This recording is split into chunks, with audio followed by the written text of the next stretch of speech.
औज़ुबिल्लाहिमिनश्शैतानिर्रजीम बिस्मिल्लाहिर्रहमानिर्रहीम अल्लाहुम्मा सल्लि अला मुहम्मद व आलि मुहम्मद अस्तगफिरुल्लाह रब्बी मिन कुल्लि ज़ंबिन व अतूबु इलैहि ला इलाहा इल्लल्लाहु मुहम्मदुर रसूलुल्लाह। रिस्पेक्टेड स्टूडेंट्स, ये काफ़ी दिनों से बल्कि आप लोग सवालात पूछ रहे थे, बिलखसूस उनमें से सिविल के थे, और ये भी अब काफ़ी दिनों से ही बात चल रही थी, बल्कि मैंने आप लोगों से पहले वादा भी किया था कि इंशाअल्लाह ताला civil justice system of Pakistan पर हम लेक्चर सीरीज़ शुरू करेंगे। तो बफज़ल रब्बी हम इसमें कामयाब हो गए। आज पार्ट 1 है इंट्रोडक्शन पोर्शन का।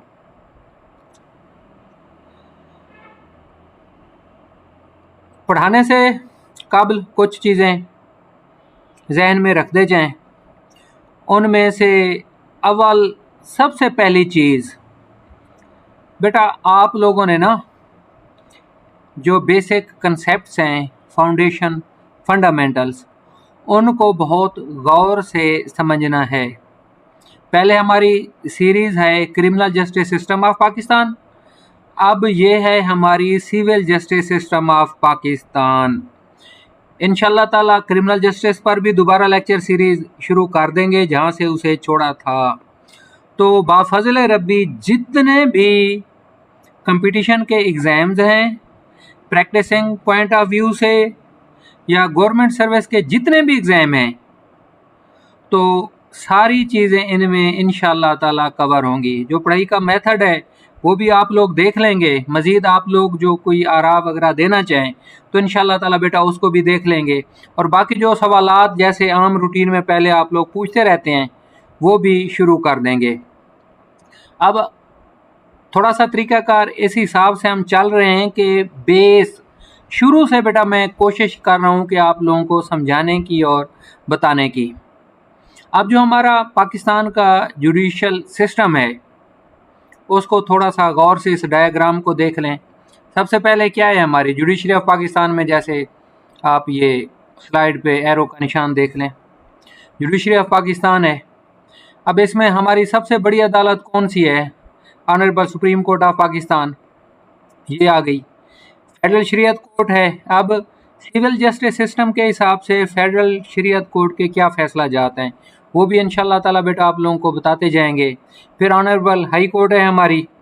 उसके बाद आ जाती है हमारी सबॉर्डिनेट लोअर जुडिशरी, जिसमें सिविल कोर्ट्स हैं, जिसमें हम आपको सिविल कोर्ट्स बताएंगे, उनकी क्लासिफिकेशन क्या है, उनकी जुरिस्डिक्शन क्या है, वो सारी चीज़ें शामिल होंगी। फिर आप लोग आ जाएं ये क्रिमिनल कोर्ट्स पर। बेटा ये हमारा जो सिलसिला चल रहा है ये है हमारा क्रिमिनल जस्टिस सिस्टम के हिसाब से। अब स्पेशलाइज्ड कोर्ट्स, अब जो स्पेशल कोर्ट्स हैं ना वो सिविल की भी हैं और क्रिमिनल की भी हैं, दोनों साइड्स पे हैं। क्रिमिनल की तो आप लोगों ने सुनी होंगी, जैसे हमारी ये है एंटी करप्शन की कोर्ट्स हो गई, और एंटी टेररिज्म कोर्ट की, एंटी ATC कोर्ट्स हो गई। इसके अलावा हमारी नेशनल अकाउंटेबिलिटी ब्यूरो की कोर्ट्स हो गई। बेटा ये हैं क्रिमिनल की। सिविल के हिसाब से भी आप चलो देख लें, लेबर कोर्ट हो गई, कंज्यूमर कोर्ट्स हो गई, बैंकिंग कोर्ट्स हो गई, ये हमारी स्पेशलाइज्ड कोर्ट्स हैं। अब आप लोगों को जैसे शुरू में ही गुजारिश की है कि हम बेस से शुरू करेंगे, इब्तदा से। अगर बेटा फाउंडेशन बेसिक समझ आ गई तो इंशाअल्लाह ताला आगे भी आप लोगों को सारी चीज़ें सही समझ आ जाएंगी। तो यही मेरी आप लोगों से इस्तदा और गुजारिश है कि आप इस बेस को समझने की कोशिश करें। अल्लाह गरी के रहमत करे सर जस्टिस आमिर रज़ा साहब को, अल्लाह रब्बुल इज़्ज़त उनके दर्जात बुलंद करे। उन्हीं की बेटा बातें याद आ रही हैं। ये तरीक़ाकार ख़ासकर CPC का सर का ही था, सिविल लॉ समझाने का, बताने का। क्या था? Basic foundation. आज भी सर के अल्फाज हमें याद हैं कि जब वो सिविल लॉ हमें पढ़ाने लगे तो अंग्रेज़ी का लफ्ज़ है ना सिविल, तो इसी पर सर ने थोड़ी सी हमें बेस बताई। बेटा बेस क्या है? अब सिविक बहुत ज़्यादा सुना हुआ है ये लफ्ज़ हमने, सिविक क्या है? Civic sense of duty. बेटा ये सिविक का जो अंग्रेजी में लुग़वी मफ़हूम है, ये शरीयत के हिसाब से आता है। सिविक नहीं है सब्जेक्ट अमूमन जो हमारे तालिब इल्म पढ़ते रहते हैं, सिविक है शरीयत। रिलेटिंग टू सिटीजनशिप, जो बंदा किसी मुल्क का रिहायशी हो उसे सिटीजनशिप वहाँ की मिल जाती है, तो सिटीजनशिप से ही लफ्ज़ है सिविक। अब सिविक से रिलेटेड वर्ड है सिविल। अब बेटा सिविल क्या है? Relating to private rights and remedies that are sought by action और सूट। बहुत गौर से समझ लें। और बाकी बेटा मुझे याद आ गया, आप लोगों में से जो लोग भेजते रहते हैं ना टेस्ट बना के या लेक्चर का ब्रीफ जिस्ट, वो भी मुझे भेजते रहें, तो इंशाल्लाह ताला बेटा मैं उसको भी चेक कर लूँगा, फिर आप लोगों को उसके हिसाब से रहनुमाई भी करता जाऊँगा जो हो सका। अब ये सिविल क्या है? Relating to private rights and remedies that are sought by action और सूट। बेटा सिविल का मतलब यही है कि जो आपके प्राइवेट राइट्स हैं ना, और जो रेमेडीज हैं, थोड़ा सा ठहर जाएं, नेक्स्ट स्लाइड्स में हम इस पर तफसील से जाते हैं कि जो आपके प्राइवेट राइट्स और रेमेडीज हैं ना, उनसे बाबत कोई आप दावा दायर करें, सूट या कोई एक्शन लें। एक्शन से बेटा क्या मुराद है? पिटीशन हो सकती है, एप्लीकेशन हो सकती है, या कोई और कार्रवाई भी हो सकती है, वो हम इंशाल्लाह ताला देखेंगे। अब अक्सर हम कहते हैं ना राइट, क्या है right? That which is proper under law, morality और एथिक्स। बेटा ये राइट का ना, सिविल राइट्स आपके कौन से हैं या क्रिमिनल राइट्स की भी बात होती है। अब ये लॉ को देख लें, राइट को देख लें, ये हमारे इंग्लिश जूरिस्प्रूडेंस के बेसिक कंसेप्ट्स हैं जो आप लोगों को समझ आ जाते हैं। या यकीनन ये तो आम अल्फाज, हमने LLB के पार्ट 1 में ही ये सारी चीज़ें देख ली थी कि राइट क्या है, लॉ क्या है। अब ये सिविल लॉ को देखें, the body of law imposed by the state as oppose to moral law, the law of civil और private rights as oppose to criminal law और एडमिनिस्ट्रेटिव लॉ। बेटा ये प्राइवेट राइट्स की ना बार बार बात आ रही है कि आपके ये प्राइवेट राइट्स कौन से हैं जो कॉन्ट्रैक्ट से पैदा होते हैं, या लॉ को भी इंशाल्लाह ताला हम आगे देख लेते हैं। क्या अब ये देखें ना, लॉ की बेटा क्या है डेफिनेशन?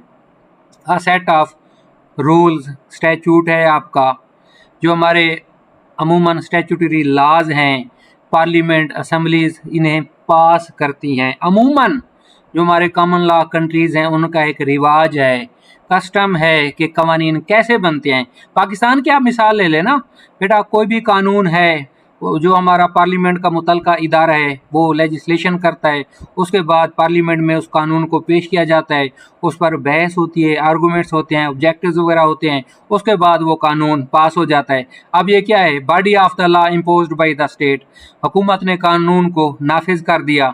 अब ये मोरल लॉ का इससे कोई ताल्लुक नहीं है सिविल लॉ से। मोरालिटीज़ अलहदा चीज़ है, सिविल लॉ अलहदा चीज़ है, और क्रिमिनल लॉ भी हमारी और चीज़ है।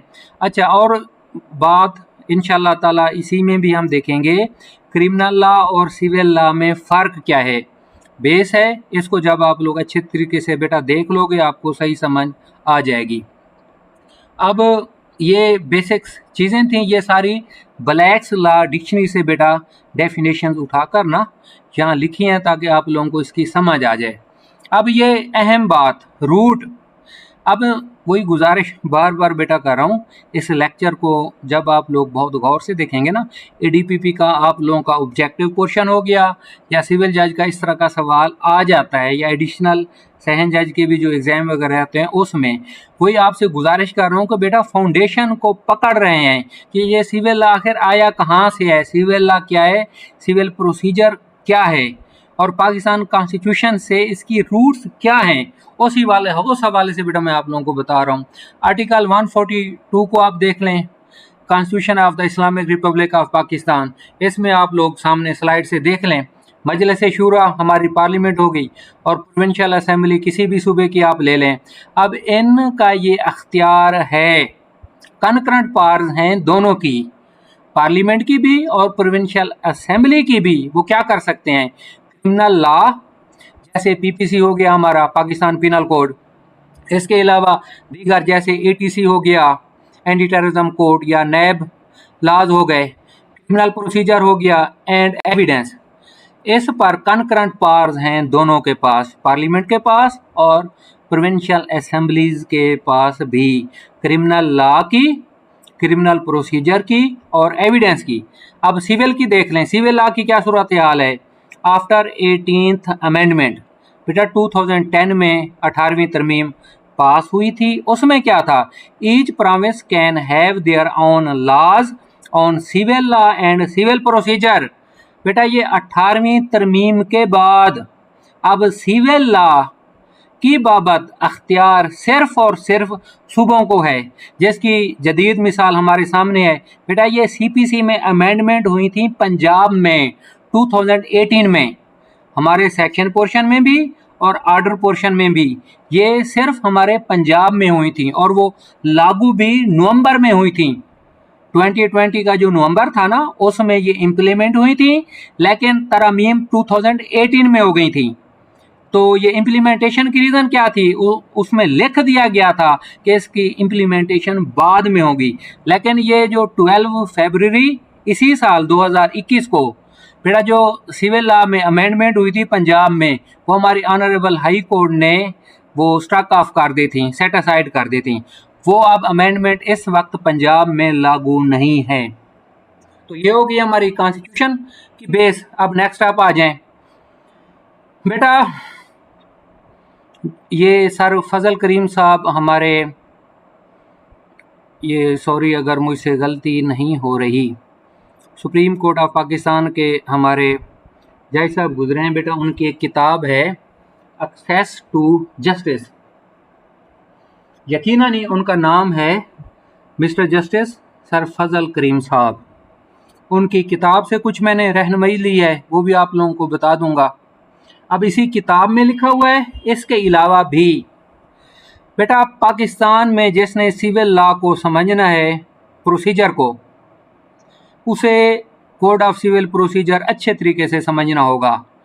ये हमारी बेस है और जो इसका सेक्शन 9 है सीपीसी का, इस पर इंशाल्लाह ताला हम केस लॉ भी देखेंगे और इसकी स्पिरिट, बेसिक, रीज़न अब ये देख लें।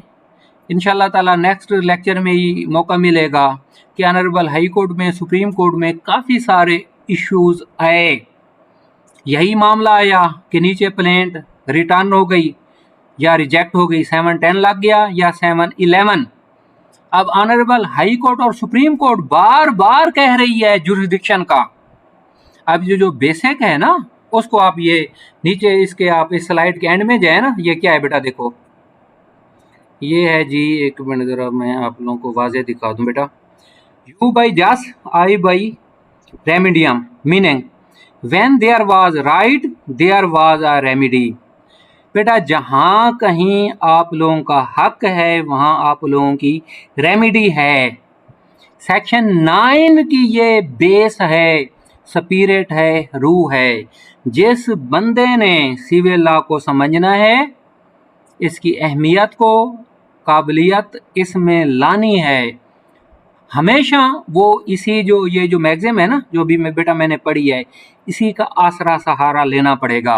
बल्कि असाज़ा इकराम हमें यही कहते थे, सर जस्टिस आमिर रज़ा साहब और दीगर असाज़ा इकराम, कि सेक्शन 9 को जो बंदा सही समझ गया, उसकी सीपीसी की, उसकी सिविल लॉ की अलिफ बे बेटा सीधी हो गई। अब इंशाल्लाह ताला आज इतना ही काफ़ी है। आप लोगों को थोड़ा सा इस वजह से आज पढ़ा और बता रहे हैं ताकि ये आप लोग शुरू में देख लें ना, उसके बाद फिर इंशाल्लाह ताला नेक्स्ट में ज़रा थोड़ा सा हम तफसील में जाएंगे। अब इसका बेटा ये आप देख लें ना, ये जो लास्ट स्लाइड है हमारी, ओमिशन एंड कमीशन, अंग्रेज़ी के ये दो अल्फाज हैं। Acts are sins of omission and commission are respectively things you have failed to do and things you have done. वो चीज़ें जो करने में आप नाकाम हो चुके हैं या वो चीज़ें जो आप कर चुके हैं, बेटा इनको हमेशा गौर करना है, इनको समझना है। इसी में केस लॉ में इसको डिफ़ाइन किया गया। आज का के लिए इतना ही काफ़ी है, ज़रा मुख्तसर किया है। आप लोगों की आरा का मुंतज़िर रहूँगा। अब इंशाअल्लाह ताला एपिटाइज़र हो गया, क्रिमिनल जस्टिस सिस्टम हो गया और ये हो गया। बेटा इसी के हिसाब से चलना है। अब आगे किस हिसाब से हमारी तरतीब होनी है, कौन कौन से मज़ामीन होंगे, ये नेक्स्ट लेक्चर में आएगा। दुआ में याद रखिएगा। अल्लाह रब्बुल इज़्ज़त हम सब लोगों का हामी व नासिर हो। बहुत शुक्रिया बेटा। अस्सलामु अलैकुम वरहमतुल्लाहि वबरकातुहू।